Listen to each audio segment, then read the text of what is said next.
de Guinée pour hisser les relations entre nos pays à des niveaux jamais atteints.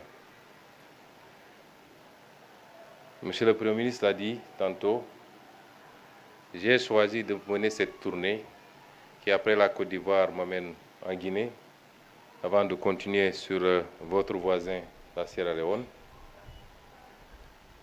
Non pas pour venir faire ce qui avait été fait, parce qu'il y a une dizaine de jours à peine, la commission mixte entre nos deux pays s'est réunie sous la conduite des deux ministres des Affaires étrangères et avait permis de relancer cette coopération qui était en léthargie depuis plus de 10 ans maintenant, par la signature d'une quinzaine de protocoles, une quinzaine d'accords dans tous les domaines quasiment, en tout cas dans les domaines de la pêche et l'aquaculture, la défense, l'éducation ou l'enseignement supérieur, et j'en passe et j'en passe. Si je suis venu aujourd'hui, c'est pour qu'ensemble, nous puissions catapulter, je choisis bien le mot, il s'agit de catapulter cette relation pour lui faire prendre son envol. La relation, elle est saine, elle est solide, et comme je l'ai dit à l'entame de mon propos, elle est d'abord portée par les peuples, puisqu'il y a beaucoup de ressortissants sénégalais établis en République de Guinée et beaucoup de ressortissants guinéens établis en République du Sénégal.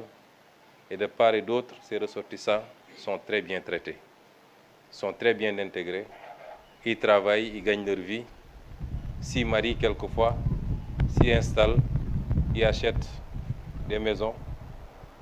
Donc c'est les peuples et les populations d'abord qui forment l'assise de cette relation. Et nous devons continuer dans une époque de discours d'exclusion, de xénophobie, à parler à nos populations, à les sensibiliser, qu'au-delà des frontières ici du découpage colonial, nous formons un seul et même peuple et nos destins sont liés. Forte ensuite de par l'impulsion qu'à travers les générations, les chefs d'État lui ont donné cette relation, mais que nos deux chefs d'État actuels, son Excellence le président Mamadi Doumbouya et son Excellence le président Bassirou Diomaye Faye, ont décidé d'approfondir. Donc je ne suis pas venu pour ce type de relation parce qu'il existe déjà. Je suis venu discuter avec mon homologue sur les voies et moyens de faire un saut quantitatif et qualitatif en mutualisant nos moyens, nos ressources pour pouvoir ensemble et de manière complémentaire construire un développement partagé. Des ressources, nous en avons. Elles n'ont pas été gérées au mieux de nos populations depuis l'indépendance. On continue d'en découvrir par la grâce de Dieu. Elles ne sont toujours pas gérées au mieux des intérêts de nos États, mais en mutualisant nos efforts. Et l'exemple le plus trivial, c'est la découverte de gaz au Sénégal et les réserves importantes de bauxite en Guinée. Évidemment, la jonction entre ces deux nous permet de créer, d'ajouter de la valeur à chacune de nos ressources et de gagner 100 fois plus que ce qu'on aurait dû gagner si on continue à les extraire et à les exporter bruts. Je ne vais pas en dire plus. Conformément aux recommandations de son Excellence le président Mamadi Doumbouya, qui après avoir béni nos travaux, nous avoir donné sa caution, nous a donné une recommandation, c'est d'évoluer dans la plus grande discrétion, de prendre le temps de bien cuisiner le plat et de le servir bien mûr pour que nos peuples respectifs de Guinée et du Sénégal puissent être bien servis. Nous avons retenu ensemble, et le président Doumbouya vient de nous conforter dans cette décision, de mettre en place un comité technique qui, sur la base des orientations que nous avons retenues, va travailler de manière accélérée pour dresser les contours de de cette nouvelle coopération qui doit nous permettre de monter ensemble Je dis tout le temps que je ne connais pas de zone dans le monde où un pays a pu se développer alors que ses voisins sont dans l'extrême pauvreté. Les autres l'ont compris depuis longtemps. Les pays du Golfe sont montés ensemble. Ils étaient dans les profondeurs ensemble. Les pays d'Europe l'ont compris quand ils ont créé l'ancêtre de l'Union européenne autour du charbon et de l'acier. Après s'être livré une guerre extrêmement meurtrière, ils ont mis de côté toutes leurs divergences pour se retrouver autour de l'essentiel. Les pays d'Asie l'ont compris. Quand on parle de dragon asiatique, c'est tous les pays qui sont montés en même temps. La Guinée ne partira pas loin, en tout cas, sans le Sénégal, sans la Côte d'Ivoire, sans la Sierra Leone, sans le Mali, sans tous les autres pays. Mais le Sénégal n'ira pas très loin sans tous ces pays, la Mauritanie, la Guinée. Et il nous faut dépasser ce qui semble être des contradictions, mais qui n'en sont pas. Qui n'en sont pas. Et les enjeux que nous devons avoir devant nous sont plus importants que les divergences qui relèvent beaucoup plus de clichés, de malentendus que de réalité. Et Monsieur le Premier ministre, j'ai été assez long. Je suis très ravi et très réjoui d'être là et je pars satisfait en étant conscient qu'aujourd'hui, nous avons jeté la graine d'une coopération renouvelée, mais surtout d'une coopération qui va nous permettre tous ensemble d'accélérer notre développement et d'offrir à nos populations un mieux-être, une meilleure offre en biens et services publics. Je vous remercie. À présent, nous allons prendre quelques questions. Merci, vous êtes très bien organisés. Nous allons commencer par celle qui va poser la question pour Radio Émilie. Bonsoir, Excellence. Je suis Émilie Bangora, je suis journaliste à la radio Horizon FM. Je vais poser une question. Je pense que ma question a été répondue en partie, mais néanmoins je vais poser parce que je trouve que la question elle est vraiment importante. Il y a des leaders d'opinion qui tiennent des propos menaçants par rapport à la présence massive des Guinéens au Sénégal. Peut-on dire que ces propos ne sont pas à prendre au sérieux, Monsieur le Premier ministre? Merci pour la question. Madame, je peux vous dire que c'est des propos à ne pas prendre au sérieux. En tout cas, tant que nous serons au pouvoir. Je prie Dieu pour qu'on soit là 50 ans au moins. Mais vous me donnez l'occasion de revenir sur cela. Le Sénégal, comme la Guinée, comme toutes les terres africaines, sont des pays d'ouverture, des pays d'accueil. Chaque pays doit réglementer évidemment les entrées et les sorties sur son territoire national, ne serait-ce que pour des soucis de sécurité. Mais au-delà de ce contrôle minimal qui ne peut manquer, nos pays sont réputés être des traditions d'accueil. Et je suis aujourd'hui en Guinée. Je suis sûr que même vous, madame, si on remontait un peu loin vos origines, je ne serais pas surpris qu'un de vos grands-parents ait quitté la Sierra Leone ou le Sénégal ou le Mali pour être ici en Guinée. Et c'est pourquoi il y a des idéologies que nous ne pouvons pas accepter. Elles sont intolérables.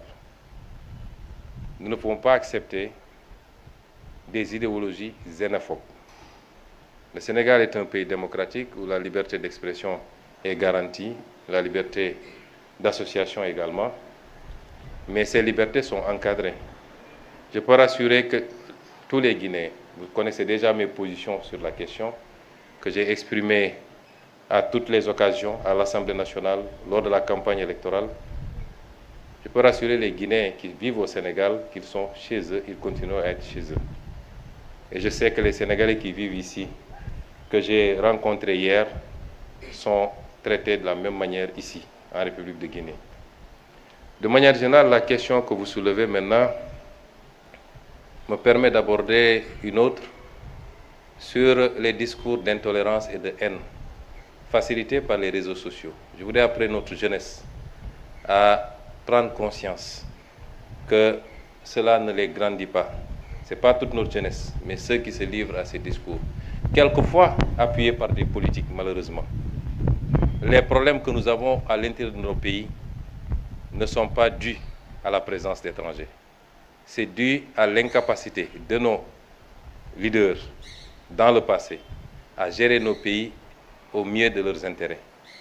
C'est dû à la corruption endémique, c'est dû à la manière dont nos ressources naturelles ont été bazardées pour la plupart, notre incapacité à avoir une vision articulée, cohérente, permettant de travailler, d'industrialiser nos pays, de créer des emplois et de l'offrir aux jeunes. C'est ça nos vrais problèmes. À chaque fois que des pays ont des problèmes, y compris dans les pays occidentaux, vous le verrez, c'est l'autre qui est le responsable. Et on commence à chercher et à désigner.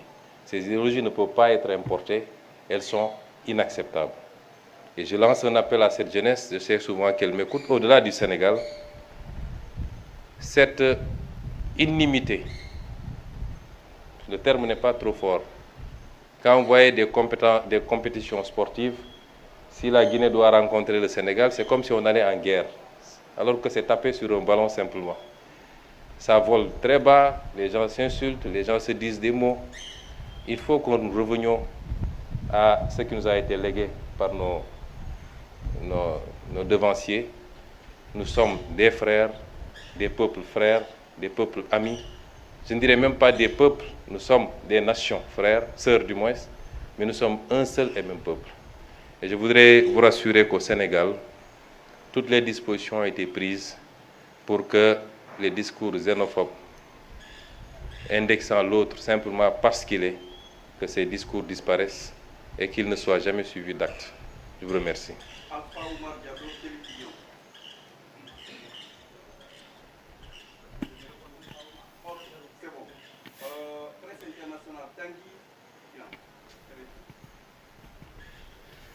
Bonsoir, messieurs les premiers ministres.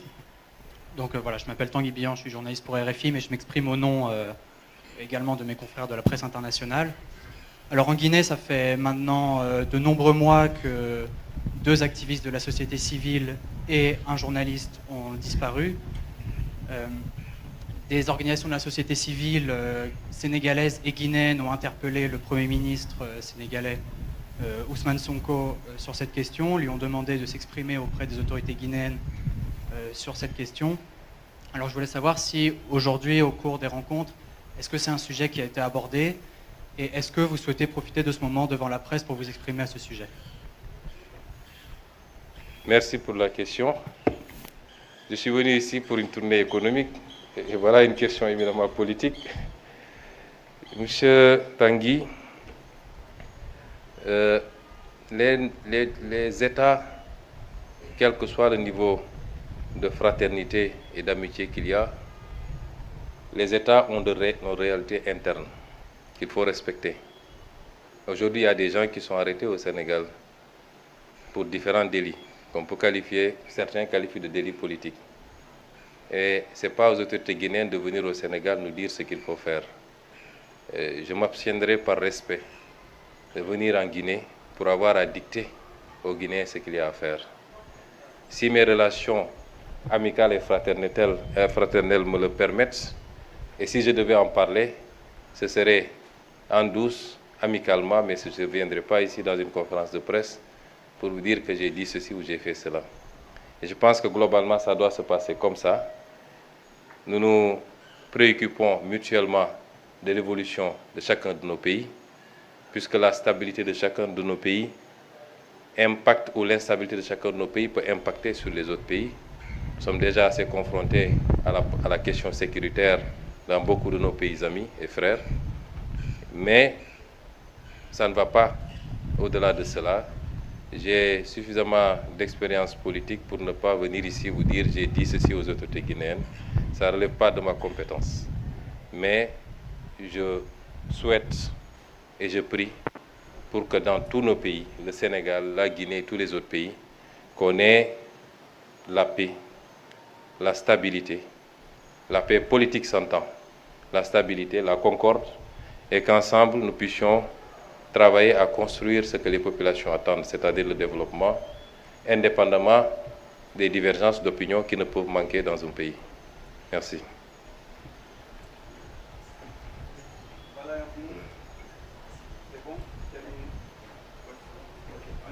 Merci vraiment. Merci beaucoup. Merci.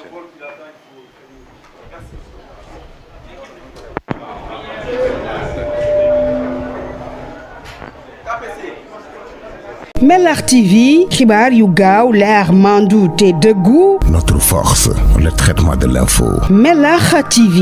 L'info à temps réel.